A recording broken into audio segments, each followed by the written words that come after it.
Hello, everybody. Welcome. Thank you so much for being here. This is Rafa with Mystic Times. I'm very happy once again to have the opportunity to speak with somebody really cool that I really admire and that I've been following. In this case, we have Miss Dani Katz here. I've been following her in her conversations with Emily, particularly. And recently, I started following you on Instagram, and I kind of binge watched some of your very short clips that you have about the way we speak, the way we use language, and it was very interesting. I was doing some cleaning up in the house, letting go of old things and stuff, and listening to that. It was kind of, I don't know, kind of inspiring to do that thing. And yeah, I'm so excited to have you here. How are you, Dani? I'm well. Thank you so much for having me. I'm glad I could keep you company while you were cleaning. Yeah. And you said you're, I remember you said you're, what's the name, an introvert, and that surprised me because, I mean, I kind of feel like an introvert too, but when you said it, you made me think, wow, we're doing like podcasts for, I don't know, hundreds of people or whatever, but we kind of feel ourselves to be like very reserved or private people, right? And we don't really like, or we don't really, I'm not going to talk for you, but I mean, I feel myself as a kind of an introvert too, but I kind of like the attention too, and not just for the sake of getting attention, but of feeling some kind of recognition for my work and for what I have to offer, which I guess I sometimes feel like I derive some value out of knowing that I'm doing something that helps others. Which maybe is kind of selfish in a way, but yeah, you said you're an introvert, right? And you made me think of all this about myself even, and being introverted and having a podcast at the same time is kind of a weird thing, right? Yeah, it is. A lot of people are surprised to find out that I identify as an introvert because I can be outgoing and extroverted, but it completely exhausts me. And it's definitely my preference to stay anonymous. I started my career as a journalist and as a writer, and that's always my preference. And the landscape has shifted so much that it's easier for me to get my message out, to share content, to have an impact through doing video. So there's been a lot of resistance around it. And it's also easier for me to do video than to speak to groups of people in person. Because when I'm speaking to people in person, I'm such an empath that I'm tracking everyone's energy, and it just totally drains me. And I'm not into the attention, but it's just something that I am into having an impact. That's most important to me. So if me having to deal with attention is what allows the work that comes through me to have an impact, then I'm willing to sort of take that hit. But it's really my preference to just be an anonymous writer behind the words and for no one to be seeing me at all. Yeah, I like how you put it. It's not like a need for attention, but kind of placing the confirmation of the effect that the work is having. Because today we're all in this attention economy, right? Of however many follows or likes or whatever you might have, is not exactly, but it's kind of a measure of the impact that the work is having. But I mean, this has always been kind of a double-edged kind of thing. I remember, like, I don't know, maybe there's, for example, music. There's bands that might not be very popular or very known, and they might be having a great impact in a smaller group of people. And then you might have these hyper mega superstars that reach millions and millions of people. And who knows how much really of an impact, I mean, organically maybe, right? Because there's this whole system of publicity, etc., behind some artists, that then the amount of, let's call it, a followers that they might have is not really a measure or an organic measure of yeah, maybe of the impact that this artist is having, right? Yeah, for sure. And Seth Godin talks about super fans and like the people who really get your work and are, if you have a smaller tribe of people who are really into it versus a really vast tribe of people who are sort of into it. And I've realized, because I've, been sharing content for such a long time, and I've realized that while my tribe might be smaller than other people's tribes, a lot of people in my tribe have really big audiences. So I feel like I teach the teachers and they have tens of thousands, hundreds of thousands. So it is having the impact. It's just not necessarily being directly transmitted through me, which is fine. As long as I just want the ideas to spread and the new paradigm of communication to spread. So if someone else who loves my work has 800,000 followers and they're the one getting it out, that's great. Yeah, because really, who wants to have 800,000 followers? It's insane. Exactly. A million, 2 million eyes looking at you every day, all the time. That would be like, I don't know how.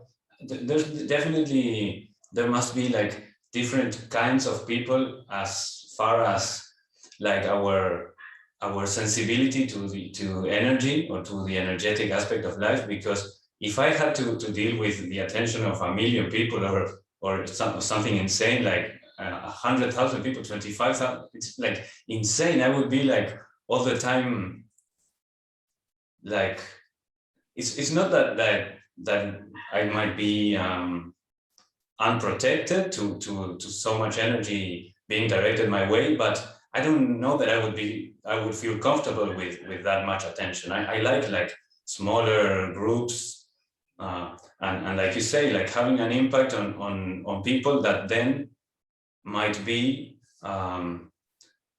reaching more people, and they might be more I don't know what to call it, like less influenced by the energy. Like I feel like there's people who are more, like you say, empaths and more sensitive to the energy, and other people have like layers of, it's not protection really, but like maybe masks, or I don't mean also to disrespect them. I mean, it's amazing if they can deal with that kind of like let's think something extreme like a Madonna or somebody like that. It's like, yeah. I would go crazy having that kind of life.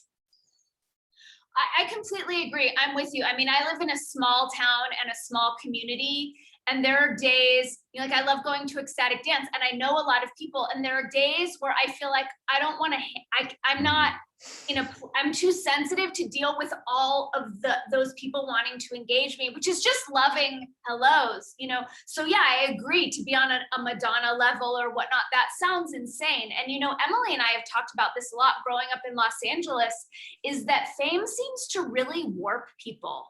It's on such a crazy scale, because you think about mass media and how we went from like the printing press to radio to 3 channels on television to what we have now, where before being famous was maybe, your whole community knew you, and then it was your whole state knew you. Now it's the whole world, and to have that much attention, even if you're not feeling it all the time, like it's there on these subtle energetic levels. And I have yet to meet a really super famous person where I wasn't aware of like the distortions in the field from all of that energy, and think of all the projection as well, right? I've yet to see that being alchemized in a way that seems totally aligned and balanced from my perspective. It seems pretty crazy making. Correct. I mean, you're very good with words. I kind of, English is my second language, even though I've been speaking it for almost all my life, but I still like sometimes I find it hard to find the precise words. And I like how you put it, like, and I think maybe these people, I think of them having kind of being kind of numb to that amount of projection, because I don't know, maybe their focus, I'm not going to generalize, but maybe the focus of these people is more on, on the material world, on having the latest this, the latest that, where they are not immediately sensitive to to the effect that all that amount of attention is having on them, but it is having an effect, like you say, like works in the energetic field of them. And there is this effect which normally would kind of put you off your path, in a way, off your dharmic path. Like it would make you make wrong decisions because you would be like wobbly rather than centered. And this is something that also happens, definitely must happen a lot with people in positions. Well, who is to say that a Madonna isn't more powerful than some presidents, maybe? But people in positions of power, like in political power, they have always been like the center of attention, right?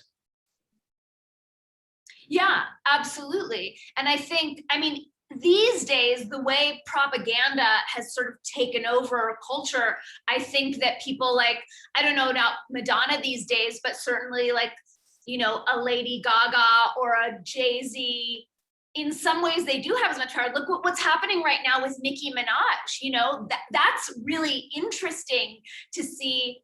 And I don't know if you're tracking that, but like her own family experience with some of, I don't even want to say the words, but the stuff that's going on is creating, you know, so much fuss that the White House would reach out to her. So I think, yeah, I mean, it's interesting that these days celebrities are called influencers, or even people who aren't necessarily celebrities, because they do have this influence. And I think another thing that I've experienced quite a bit of in the spiritual community is seeing people who get a lot of fame and have a lot of influence, and how they're hampered by that because now they have to play to the expectations of their audience, and then all of a sudden, like, their freedom of thought and expression is squelched because they have to please everyone to keep it going, which doesn't sound very appealing to me. I'm fine with my like small super tribe. That feels really aligned for me personally. Yeah, definitely. Like having all, yeah, it would be a nightmare having so much attention. I mean, I don't mean to say just because I don't have that amount of attention and I'm cheating on people who do, but I can imagine, like, yeah, definitely going, like, I could imagine like my dreams at night being like populated by hundreds of other people. That what the hell is going on? Yeah, I mean, for those of us who are empathic, I can feel when I put something out into the world, Yeah. I can feel, I get glimpses of how it's being received. When I put things out in the world that receive negative pushback, I don't take it personally. And at the same time, to have ill will directed towards me on an energetic level, I feel that too. And that's on a very small scale as compared to what, you know, these super influencers are. So yeah, and I also think not just in terms of my own sensitivity and my own comfort, but in terms of the integrity of what I'm putting out, I like being able to say what I want to say and not getting hung up on what my publicist thinks or what my publisher thinks, you know, and I've been in that world enough to know that there's not a lot of freedom there, and that doesn't really work for me. Yeah. You've done some interesting stuff. I know. For example, you were mentioning just now the thing with Nicki Minaj. I'm not following, you know, let me just tell you, I don't watch TV, probably you don't either, but maybe you do because of your work to be a bit informed. Okay, but I don't watch TV, I don't read the news. I'm kind of like, it all seems so overwhelming, everything that's happening in the world. And I know, being sensitive the way that I am, if I was plugged into those things, I would be great. In fact, for as long as I was plugged into those things, I didn't realize how crazy I was getting until I had this moment when okay, so everything kind of aligned for me. I was very, very lucky, very blessed to start a spiritual path that helped me reconnect to my own self and to my source. And thank God for that, because it's not only helped me to become more centered and more present, but also to start finding my path, to start finding my vocation, and start understanding which ways I can, which things I can offer others to help them in their own cloud of craziness that other people are going through, because I in a way we're very lucky, you know, that we get to work with the things that we like, we enjoy, the things that we resonate with. In my case, for example, music has always been in my life, and I've always been very much connected to sound, to noise, stuff like that. And you know, the hero's journey goes around and around, and suddenly I find myself working with sound healing, and then I learned about meditations and mantra and started using all of that in my work. And for me, I see that as a great blessing to be able to work like that. And I can imagine that for you, it's very similar, right? It's similar, although I don't watch television. I haven't had a television for more than 20 years. Oh, good. Yeah, and I'm a journalist, and I've always had a passion for truth and justice, and you know, that has been my path. So it's I have a lot of tension and ambivalence around it. When I worked in a newsroom and I was producing the news 5 days a week, I got really depressed. I was really angry. I was really hopeless about the state of the world. So I stepped away from news in a really big way for a long time. So I pendulate in and out because there's this part of me that I love it. You know, like I love real journalism, which is very hard to find these days. So I go in and out. You know, I wrote Plandemic Indoctrination, which I'm guessing you probably haven't seen and don't know what that is, but that was a big investigative journalism deep dive for me last year. And then when I was finished that project, I spent 2 days sobbing. And now I go in phases. Like, it's way healthier for my state of mind to not pay attention. And at the same time, to watch Rome fall in real time is also fascinating. Yeah, exactly. And so it's like, and Emily and I go in and out because sometimes, you know, there's something that she's inspired to talk about, or I'm inspired to talk about, that requires me paying attention.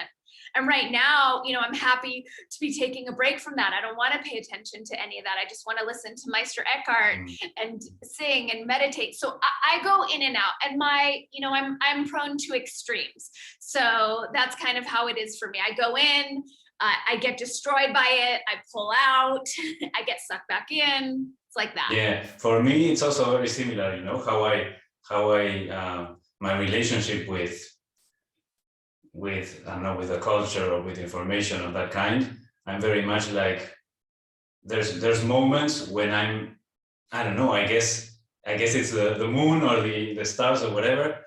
Sometimes I'm more like, okay, oh yeah, I need to know about this. I'm very much in a kind of in a connection with my intuition, right? So sometimes I just feel like, okay, I'm gonna watch. I think I watched, maybe it's not the one that you mentioned, but Plandemic 1, I guess it would be the name, right? I think I watched that one. But yeah, it was this time when I was like totally open to receive that kind of information, and which at the same time, you know, it's like we watch that. I'm not very good with keeping like numbers and statistics and very detailed information like for a very long time, but I get the information, and then I get like a general thing, and with just watching a couple of things, I can get a pretty precise general picture that's good enough for me to like a kind of a map for myself. And so sometimes I can just watch a few things or a few minutes of something and get a good idea of the thing. And my point was that, so I watched that one. Maybe the one that you're mentioning, it's already out? Yeah, it came out last year, and it was the sequel. Okay, cool. I'm gonna watch it when I'm like ready for that one, because the thing that I was gonna say is that in a certain way, it's kind of information that it's amazing that you guys do the research and all that investigation, but it's kind of sometimes it feels like stuff that already confirms that intuition that we have, you know, of okay, so logically there is people or groups that have more influence or more power in the world, and those people want to keep that influence and that power. And within that group, there's people who are as not very moral, perhaps. There's others who might also, or who might be moral, but at the same time they have invested interests. So it's kind of a gray area over there. And then there is the other part of, or the other side of the coin, which is people who just want to live their lives and be left alone. And within that, you have a whole gray area of people feeling that maybe they need to agree with something that's not good for them or for others. Then there's people who are misinformed, people who are so scared that they don't know how to make the right decisions, so they just go along with the mainstream narrative. I mean, this world is very complex. So just for myself, and I think this is kind of a good advice for empaths, maybe you can add your 2 cents on it. It's like, when you feel called to investigate some information that you know is going to be a little bit dark, or that's going to show you a little bit of that darker side of what's going on. I mean, in a way, it's important to be informed, of course, but there is the risk of being sucked by the thing and getting lost within it, and then you find yourself a week later, a month later, or whatever, like completely anxious and nervous and depressed, and you don't know what happened, and it's just you slipped down a very slippery path of negativity, because there is so much of that in the world, but there is also so much light in the world at the same time, which sometimes doesn't. Like yesterday, I was speaking with. I know we have some esoteric or weird interests in common, like the law of one. I know, I believe you follow that, or you have an idea of it. Yesterday, I was talking for another episode of the show with Jim McCarthy, who is the transcriber of the sessions. And, you know, we spoke a little bit of this thing of why does it seem that the good guys are doing nothing, you know, because we see so much worry and so much darkness in the world, and sometimes you feel like, are the good guys doing anything at all, or are they just? And they have this thing, as far as I understood his response, of the free will, right? Like respecting free will, which is a very kind of what's the word for this? Like, it's a very subtle thing, right? Infringing on another person's free will is a very subtle thing. Like, what thing is an infringement and what thing isn't? Finding that, and in myself, I thought, well, maybe the fact that we aren't all enslaved and hanging on the streets means that they're doing something, because I'm pretty sure if there was no kind of light force helping on this other side, the darkness would be like completely overwhelming. Yeah. Well, you said so many fascinating things. I'm an eternal optimist, yeah. And I'm also an idealist. So I see the light every day in little tiny things, you know, and I see the light coming through this Nicki Minaj thing, which is, you know, there's really no need to go into it, but it was just like a burst of unexpected hope. And, you know, people like me and people in my community and people like you and Emily and Michael, we're doing good all day, every day, you know, and that does have an effect, even though it's not getting the attention that a lot of the darkness is, because it's the dark forces that have completely co-opted the media. As far as whether we're not all enslaved, I mean, I feel like anyone who's in debt is enslaved. I feel like anyone who's working a 9-to-5 job that they hate to survive is enslaved. You know, there are different levels and realms of enslavement. And there were so many things you said, so I'm just trying to like track back through what all of them were. I mean, I also feel like we all have different dharma and we all have different missions. And I'm really attuned to justice. And that's not like an egoic choice. That's part of my cosmic blueprint. That's what I'm wired. So that means educating myself on the injustice to flip it, right? What's fun for me is quantum languaging. That's where I get to kind of sidestep the whole thing and just innovate and bring new things in. But, like right now I just started teaching a high school homeschool course on propaganda. So that required me to check in on the media that teens are paying attention to so I could see how they're being manipulated, right? So like sometimes I'll reluctantly and kind of with my hands over my eyes check in on what's going on just so I know I can be inspired to know like, well, what do they need? Like, how can I help humanity if this is what they're hearing? And I also, I don't track news, but I do listen to the No Agenda podcast because the way that they'll play clips of mainstream media news and then their commentary makes it palatable, and they make fun of it and they kind of tie all the pieces together. But it also helps me have compassion for the people I see walking around, like muzzled sheep, where, and yes, I do judge that. And I'm in the process of coming into right relationship with that. And it helps me have compassion because I understand how they're being manipulated and what lies they're being fed. And then it makes sense. I'm like, oh, okay, this is why they're so afraid, because these are the lies that they're being fed. When I'm not aware of the lies they're being fed, they just seem totally crazy to me. And it's very hard for me to have compassion for what they're doing.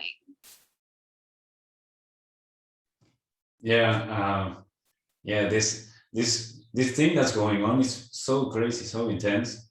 I have this idea of, like, from the start, I remember the first day I went into the supermarket and they told me I had to wear the mask. I said, oh, okay, and continued walking, thinking like they were just letting me know that maybe like next time bring the mask. But then they stopped me. No, you have to have a mask. And so they made me buy one, and it's so crazy, and never, none of this is making any sense. I don't mean to interrupt, but so my experience the first time I was told to wear a mask was like, who the fuck are you to tell me what to do with my body? And I was looking around waiting for everyone to agree with me and just be like, this is insane.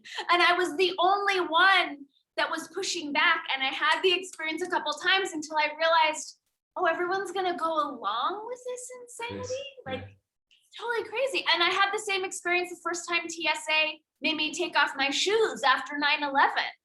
And I would have all these like giant scenes in the airport of like, is there no humanity? Like, you're making elderly people take their shoes off.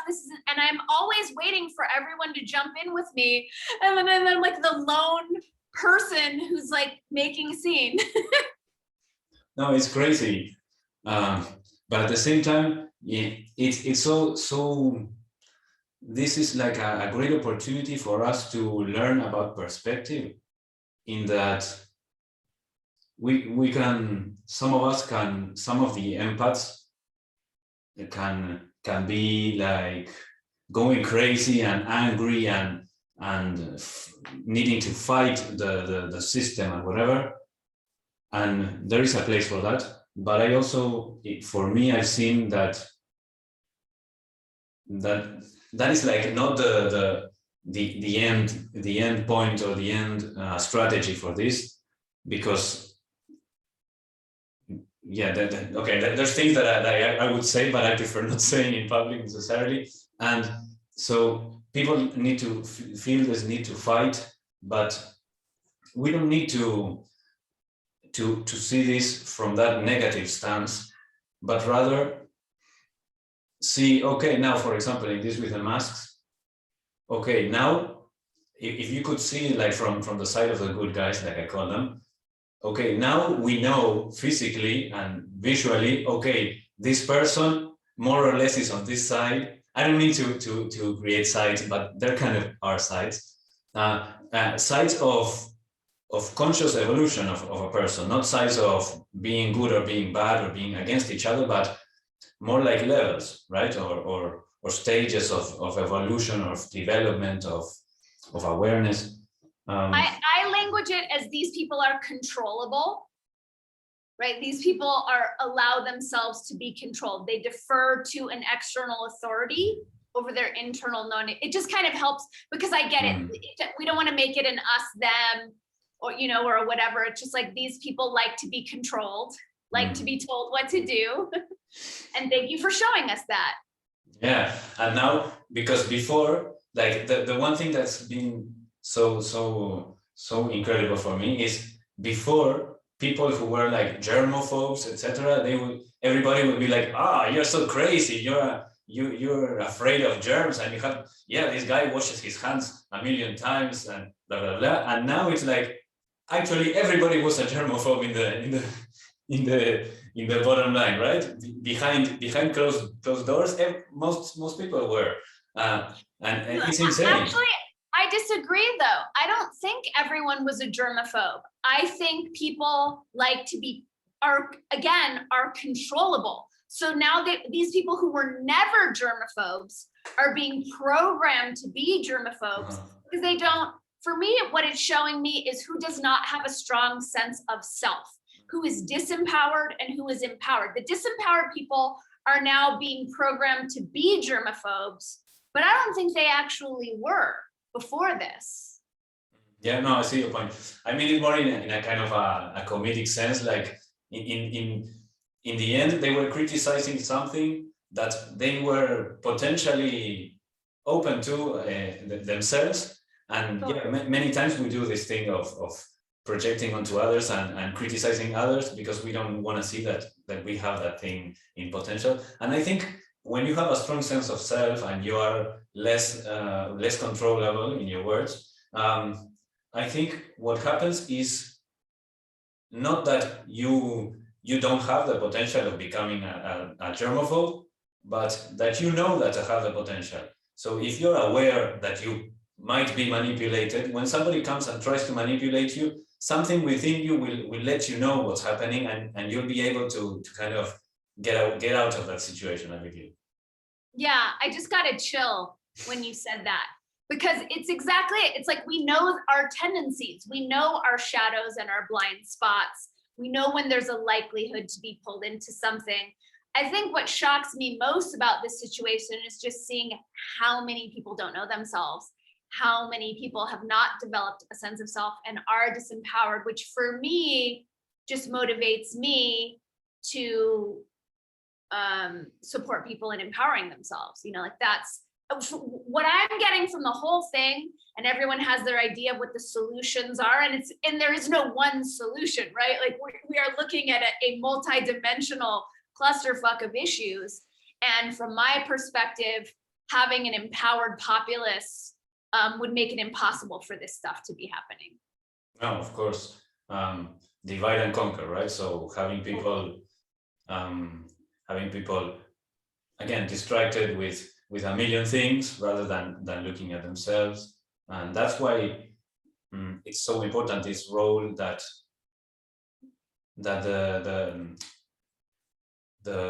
the new media, the new social media, Instagram, etc., even though it can be used and has been used and is being used for more nefarious things, and there it can be and is censorship or whatever, even though those things happen, at the same time, like the explosion that there's been of people sharing, like, from tarot readings to astrology to healing to even the thing you share of quantum languaging. I mean, learning to speak in a way that makes you believe something positive about yourself is so incredible and so valuable, because I go to like family or etc., and they're watching TV in the background. It's like always on. It's like a mantra, sounding all the time, the TV on, and you see like 2 seconds and it's all negative, and oh yeah, everything is wrong, everything is horrible, or robberies, murder, etc., etc. And then it's celebrities whose lives are better than yours. So everything is pointing to you thinking that your life sucks, and you start thinking that, and those thoughts, those words, those vibrations start like thinking of, now it's making me think, I branch into 1,000,000 things at the same time, I'm sorry, but it's making me think about those experiments with water, right? That they would say, I love you or I hate you, etc. And the body being composed of mostly water, how we are storing that kind of negative information in our bodies is incredible. And so this explosion that there's been, to kind of wrap up the point, in social media of healers that are coming up in the world, I think it's such a bright potential for the future, right? Of like, it makes me think of periods in time where they had the sacred mysteries, and people would have access to transcendent experiences and to learning about themselves, which we've kind of lost in our world today, even though there is some version of that in people. Okay, people can find places where they can have assisted psychedelic trips, or again, like healers in social media, etc. So I think that there's being a revival of this invisible side of life. Yes, I agree. And I think I have these moments, I mean, of course, where it seems hopeless, right? And I get really, really concerned about humanity. And then I remember there's the internet. They didn't have the internet during the Third Reich. Like they didn't have this way for the light and the truth tellers to connect.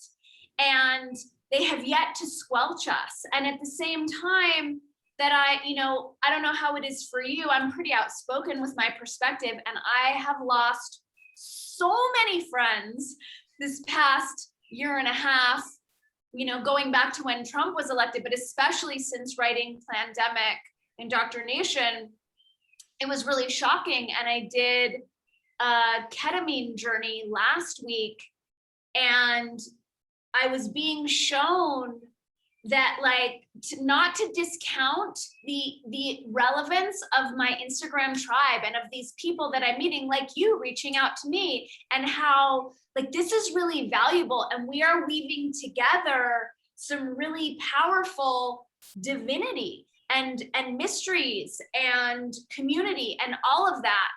And it was just showing me that that's very real. Because a lot of times I'm like, there's people on the internet or whatever. And it was showing me like, no, we're building something. And I don't think we know yet what it is, because we're still facing so much change.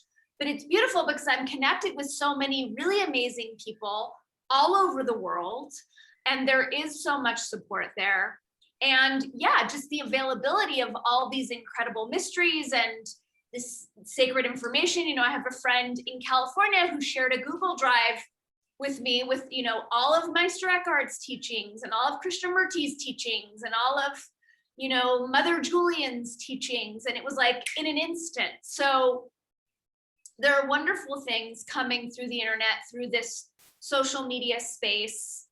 It's all happening simultaneously. And I also feel like there's so much attention being paid to the darkness and to the nefarious forces, but we do live in a world of equal and opposite forces. So there's just as much light happening, as much as we see the darkness. I don't even want to say gaining a foothold, because I don't think it is. I think it's just throwing tantrums as it's dying and being vanquished, but that much more light is coming in as well. It's just not as much attention is placed on it. And it reminds me of when I was working in this newsroom and I was producing the news 5 days a week, and our news director was fired and replaced with someone who I am fairly certain was a CIA plant. And I pitched the new news director a 60-second good news show. I was like, once a week, give me 60 seconds to just do some good news. And I was fired for that. And he said, you clearly have no idea what we're trying to do here. And all of a sudden, I was out of the newsroom. Like vampires with garlic. No, good news, no. Exactly. That's amazing. And well, in connection to your journey that you mentioned, this understanding that you got, I got a couple of ideas. Like we kind of measure the situation on the noise that each side is making. So and darkness tends to be the loudest one, apparently, or the more like like an explosion, right? And destruction tends to be more calls people's attention more than creation, and generally, like, enlightened people will be more relaxed, more calm, and their effect is more of a feminine kind of effect that is a wave that just spreads and slowly has an effect on others, whereas destruction is like boom, and suddenly, oh, did you see that? That exploded, and everybody's thinking about the explosion, where on the other side, there is an equal or even greater effect perhaps on the light side that is just silent. So we tend to measure and gauge the thing of how things are going on kind of the noise that we are hearing. And generally the noise is more of the darkness. So we get scared because, oh, there's so much noise, but we should start to gauge the situation on how much silence there is also maybe. I like that. That's really up for me right now, is just because, as I said, this is my third time mentioning Meister Eckhart, but so much of his teachings are just like silence, stillness. The longer you can be still and silent, the more space there is for the divine to come in. And when we talk about the return of the divine feminine, I get so annoyed when people talk about, like, we need more women in charge. And that's not what it means at all. It means bringing more reverence and more emphasis on feminine qualities and ways of being, like receptivity, like silence, like inclusivity. And that might organically reconfigure with women in charge. It might not, we don't know. But that's, again, the masculine distortion is telling us that it has to be this one way. And I hear what you're saying as far as we give more attention to the bad news, and as well culture gives more attention. And it's, we need to pull way back to the macro and liberate ourselves from the influence of the cultural engineers who have, distorted it so that we like, blood and guts and car accidents and zombie movies and apocalypse and all of that. And it's like, it's just a whole larger cultural overlay that is enslaving all of us, because we all grew up in this.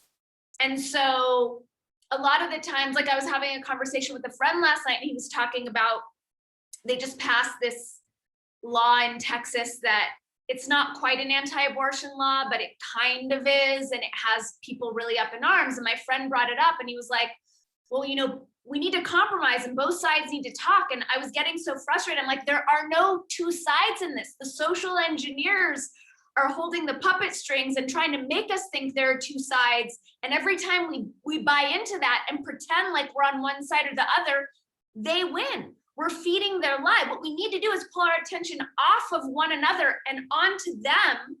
And I'm not looking up as far as divinity, but just as far as like them holding the puppet strings, and to unify in that conversation and reorganize society and cultural as a whole. And then organically will rebalance, in a healthier configuration. But as long as we think that the problem is with one another and these stupid, dumb distractions of sides, we're chasing our tails. Yeah. We're at a powerful crossroads for humanity. We got so much to learn. Luckily, we have intuition, and we have people like yourself helping us. Like, you're very brave, to say the things you say. I have many opinions that I don't necessarily dare to say like this, publicly. I think, like, I don't say things that I don't think, but the full extent of my opinions I sometimes try to keep to myself or to more private conversations. And why? Fear, yeah. Fear of what? Fear. Yeah, it's a very disempowered way of thinking, but fear of these kind of puppet masters, of the effect that it might have on me. Yeah, it's a selfish thing, but like, I don't really feel ready to express all of my views. Maybe. What do you think about that? Tell me. I mean, I completely respect your perspective, and you know what's best for you. I know that when people tell me that I'm brave for speaking my truth, I don't understand what that means, because it's not something that I'm drumming up the courage to do. I just feel like truth is truth. And I'm also and I know this, that the puppet masters don't have anywhere near as much power as you or I have. That demonic realm, that's the whole reason why they prey upon us, is because we are creative beings who are imbued with that creative power of the divine that they don't have. And the more that we stand in that with confidence, the less power these false dark beings actually have. And I don't say this to criticize you at all. Everyone has their own path and their own role to play. I just never understand when people tell me I'm brave for speaking my truth, because it doesn't occur to me not to speak my truth, because it's just true. Because you're brave. You are. But you both things are right. I mean, I understand. I know that. And this is a great thing that we can continue talking about on the second hour. But yeah, I think it's definitely what you're saying. We kind of invent this dark side in as much as we fear something, okay, that thing. But yeah, in a way, for me, it kind of feels like a sort of energetic opening into myself that I don't know that I'm ready to face right now, maybe. And maybe the day that I open up to sharing all of my views, that will just show itself that it was an illusion. But like right now, it feels kind of scary to open up too much. So, but at the same time, there's things that I say that after I've said them, I'm like, oh wow, I just naturally went ahead and said that. So I see a kind of opening happening that definitely should go hand in hand with our intuition and with our feeling comfortable doing that, right? Yeah, absolutely. And like I said, we all have different roles to play. So, I mean, if people like me or not is really none of my business. So I need to live with myself. I have to be in integrity with myself. So for me, that means speaking my truth. Someone liking me or not is way, way lower on my priority list than that. But at the same time, sometimes that works against me. You know, like there are definitely situations where it would behoove me to be more attuned to how people are perceiving me. So it's not to say that my way is the right way for me. And there are upsides to it and there are downsides to it. But when it comes down to it, and every time I'm in a situation where I know that I'm going to be told to mask my face, it comes down to, can I live with myself? Am I going to be ashamed of myself for doing something that's wrong? You know, and my priority is to be in integrity with myself. That's a lot easier for me. I don't have a family to feed. I don't have kids who are dependent. You know, people have different choices, and it's not for me to impose my values or my priorities on other people. I just find it interesting, the conversation around speaking our truth, because it's just something that comes very naturally and easy to me. So I'm always curious to learn where it seems challenging for other people and what the fears around it are. Yeah, thank you so much, Dani. This has been a great first hour. I want to thank everybody for being there and to let you guys know that we're going to continue this in a second hour in my new Patreon. I invite you all guys to go there. The links will be in the description in the video. And please, Dani, if you will, share your own links and stuff with people so that they can find you. Sure. People can find me at danikatz.com. And from there, I recommend clicking over to my Instagram, following me there. I post every day. You can find your way to my Odyssey channel, my BitChute channel, my quantum languaging site, and all the fun ways to play with me are there. Awesome. Amazing. This has been really a very awesome conversation for me. I'm liking it very much, and I'm very happy to continue it on the other side. So see you guys. Bye. Thank you.